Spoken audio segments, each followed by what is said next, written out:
We're at that part of the season where I look and I go, and I was talking about San Jose this morning, and then looking at the fact they don't have their own draft pick, and it really starts to kick in with, oh boy, what if that's Quentin Byfield? Like, really, San Jose is not in a position where they are able to tank, where Doug Wilson could go, this year's done. If they give Ottawa Byfield or Lafreniere, I do wonder about Doug Wilson's job.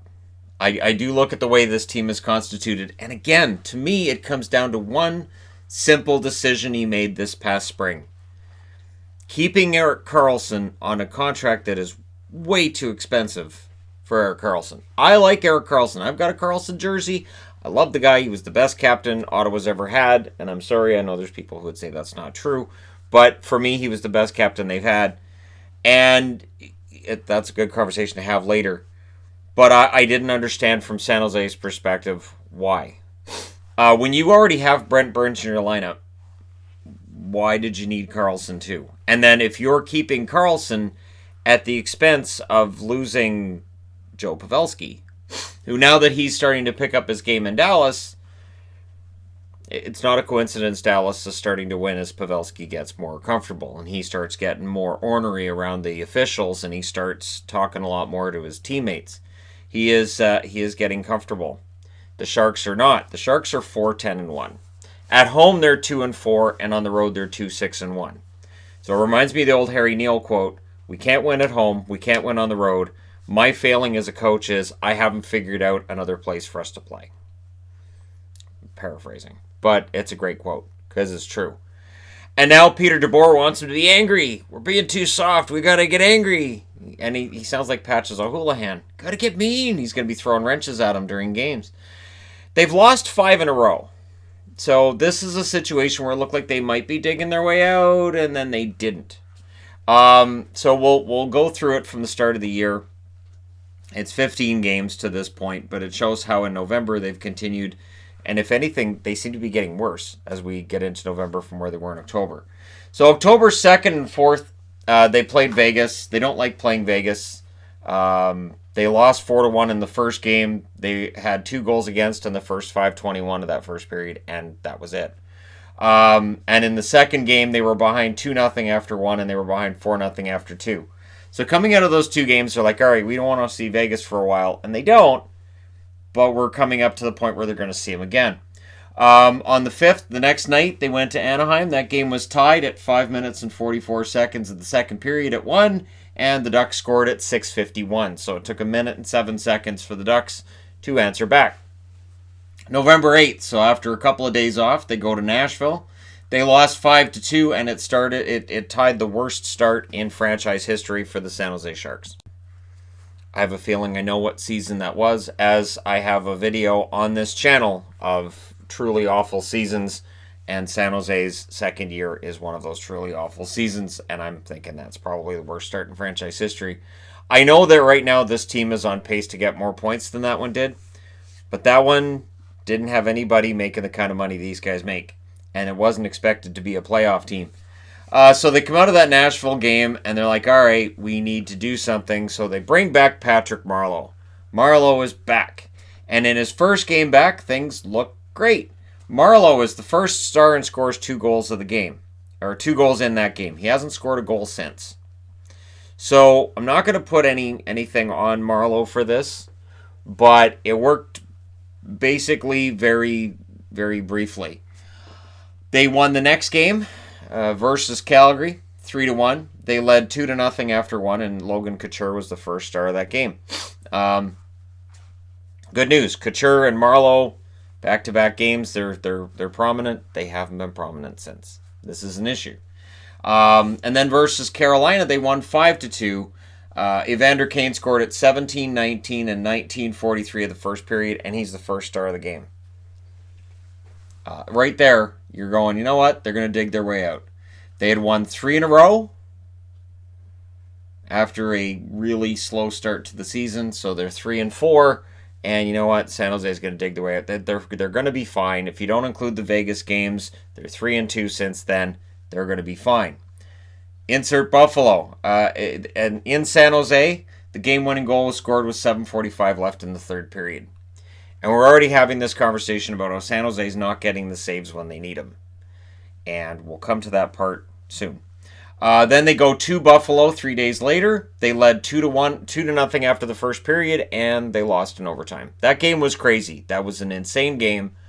So they lose in overtime, and their overall record's kind of poor, but they get the point there, so it's not too bad. And then they went to Montreal. Kane tied it at 19:05 of the first. He then scored at 4:54 of the second to get the lead. He was the first star in that game. They won 4-2 over the Montreal Canadiens. So again, despite the back-to-back losses to Buffalo, one of them is in overtime, and it still looks like they're on the right track. They're getting back to where they should be. They could dig their way back into the playoffs. The next night they went to Toronto. They scored first, and they held the lead through a lot of that first period. Jake Muzzin scored at 19:57 of the first period to tie it. And then Toronto scores twice in the last minute of the game at 19:12. That's an empty netter, and then 19:30, just because Toronto wanted to put the screws to them. And they lose 4-1, but you can look and say, well, if it wasn't for the goals scored in the last minute of the period, if you take away the empty netter and the other two that were scored, it's only a 2-1 loss. It's a 1-1 tie, I should say, without those three goals. But then you're getting into the whole apologetic argument. That's just, it sucks. And I've been the guy making that argument, like, hey, yeah, my team lost last night, but if you don't count the goals against, we won. All right, if you don't count, because that didn't count because the sun was in the goalie's eyes. I don't care if it's indoors. The sun was, it gets crazy. The 27th, so 2 days later, they go to Ottawa. All right, we're going to get back on track. We're going to salvage this road trip. We're 1-1. All we got to do is beat Ottawa. They never led the game against Ottawa. The Senators got the lead at 15:27 of the first period and stayed in the lead the rest of the game, while I, watching the game, said, what's going on here? Because Ottawa is one of those teams we expect to be really bad, and San Jose is not. 2 days later, they go to Boston. They were down 2-0 after one, and they were down 5-1 after two, and that's your score. So they allowed 4 to Toronto, 5 to Ottawa, 5 to Boston. Go 1-3 on that road trip, and their only win is in Montreal. Now we get to November, and coming out of October with that 4-8-1 start, they're probably saying, thank God we're in a new month. So against Winnipeg on Friday, they outshot Winnipeg really badly. The game winner was scored by Winnipeg with 1:24 left in the third period. Absolutely crazy. Winnipeg, kind of cardiac kids going on with Winnipeg. But it's again emblematic of when they needed the save, they weren't getting it. Hellebuck steals the game, but San Jose's goaltending just hasn't been consistently up to par. And then last night against Vancouver, they were down 2-0 after one, 4-0 after two. So that's the second time in 3 games they've had a massive deficit going into the third period, and they lost the game 5-2. When you look at the players on the team, we'll go through it. Now, plus-minus is normally not a great indicator. You know what? The plus-minus numbers are so bad on San Jose, it's alarming. So, Burns, 15 games, 3 goals, 11 assists, 14 points. He's their leading scorer. That's pretty good, but he's a -11. Burns has never been known as a great defensive defenseman. Evander Kane, 12 games played. He missed the first 3 games of the year, of course, with the suspension. 8 goals, 4 assists for him. He's a -8. Tomas Hertl, 15 games, 4 goals, 8 assists, 12 points. He's a -12. Erik Karlsson, 14 games played, 1 goal, 9 assists. He's a -13. So again, he's on pace for about a -70. And whether you like or don't like the stat, that's alarming. Logan Couture, 15 games, 1 goal, 9 assists, 10 points. He has a -6. His plus-minus is much better. LeBanc, 15 games, 5 goals, 4 assists, 9 points. He's a -11. Patrick Marleau, in the 11 games back, 2 goals, 4 assists. He's a +1. So he's looking at his line mates and going, it's not me. I got a positive. It's you guys. Marleau wouldn't do that. Barclay Goodrow, 15 games, 4 goals, 1 assist. He's only a -3. Keep in mind now we're getting into guys who probably aren't playing as many minutes. Timo Meier, 15 games, 2 goals, 2 assists, -6. Timo Meier's contract doesn't look brilliant. if he scores at this rate for the rest of the year. That $6 million doesn't look great. Gambrell, 12 games, 1 goal, 3 assists. He's a -5. Joe Thornton, 15 games, 4 assists, and he's a -8. And what a difference a year makes with Thornton. He's now on pace for about 20, 25 points. So last year, everything looks great. We all agree, yeah, no, Thornton should come back for at least another year. He looks good. And this year, it's not clicking. We don't expect goals with Thornton. We do expect helpers. You can look at it one of two ways. Either he has slowed down and we're definitely in the twilight era of his career, or his line mates are letting him down and he's still making the right passes. Marcus Sorensen, 12 games, 2 goals, 1 assist, a -5. And Marc-Edouard Vlasic, 15 games, 2 goals, 1 assist, and he's a -10. Vlasic's game has slipped. And, you know, I know there's Shark fans who love him. I know there's a lot of stats people that love him too, but I think he's slipped.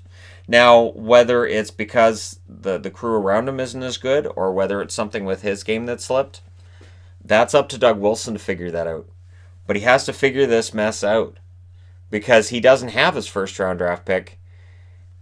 He doesn't have the hope that, well, if we bottom out this year, we get Lafreniere, we can jump right back up next year. Because if the number 1 draft pick is San Jose's, it belongs to Ottawa. And we'll watch as Pierre Dorion skips up to the podium to thank the city for hosting the draft in 2020 and then winks over at where Doug Wilson would be sitting, but he's been fired, and winks at the new GM and says, thanks so much for this number 1 draft pick. Ottawa gleefully selects Alexis Lafreniere.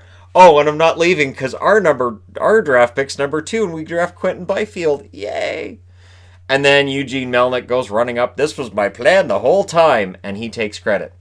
All right, goaltending numbers. Aaron Dell, .878 save percentage.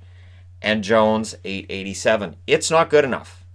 And I don't envy Doug Wilson in this because the goaltending numbers for Jones and Dell have been poor for over a year now. So I don't know how you sell this. I don't know how can you trade Jones?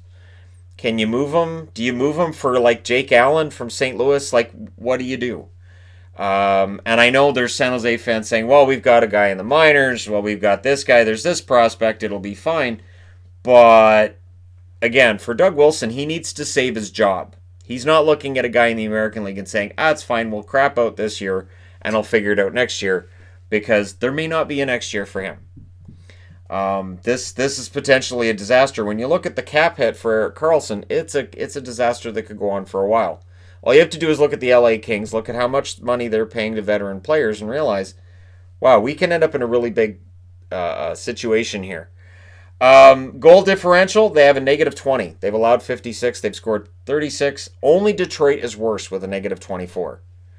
So, yeah, it's been pretty bad. And yet, their special teams, their power play is clicking at 22%. Their penalty kills at 89.6%. Their total is 111.6. And I heard, I'm trying to remember which game I was watching where they said there are others that also add the power play and penalty kill together. I started doing that last year as a fun thing to do in the previews. And that a number above 110 is considered excellent. Their special teams have been excellent. Their 5-on-5, and that's where you get your plus-minus, has been abysmal. This usually means a team's slower. It might be a coaching issue, or it's just the personnel, it's not clicking. Their upcoming schedule for the rest of November, it's up to you guys to decide whether this is encouraging.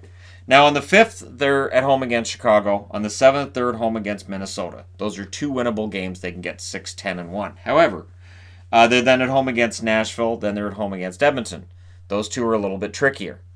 They go to Anaheim on the 14th. Then they come back home for 2 against Detroit and Edmonton. Again, there's Detroit in there, so that's a winnable game. Then they go to Vegas on the 21st. Oh, good. They get another game with Vegas. It might be exactly what the team needs, is going in against their most hated rival.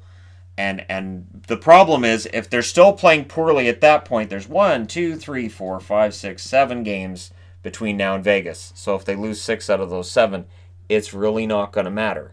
So they need to win, I would say, 4 out of 7. Even then, you're getting into really dangerous territory of falling out of relevance. and then go into Vegas and have a good game.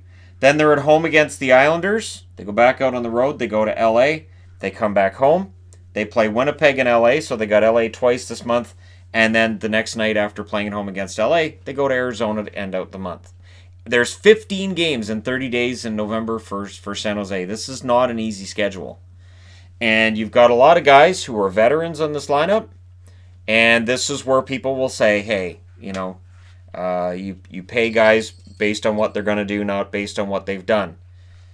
Maybe San Jose is an example of how the new way that contracts are handed out, where all these kids coming out of entry-level contracts make their big money, and then the veterans just kind of leave. Maybe San Jose's a cautionary tale? I don't know. Or, maybe they turn it around. Maybe it happens. The problem is they haven't been winning at home or on the road. They have lost 5 in a row, and they seem to be getting markedly worse. That being said, they did dominate Winnipeg, but when you look at Winnipeg's defense, right?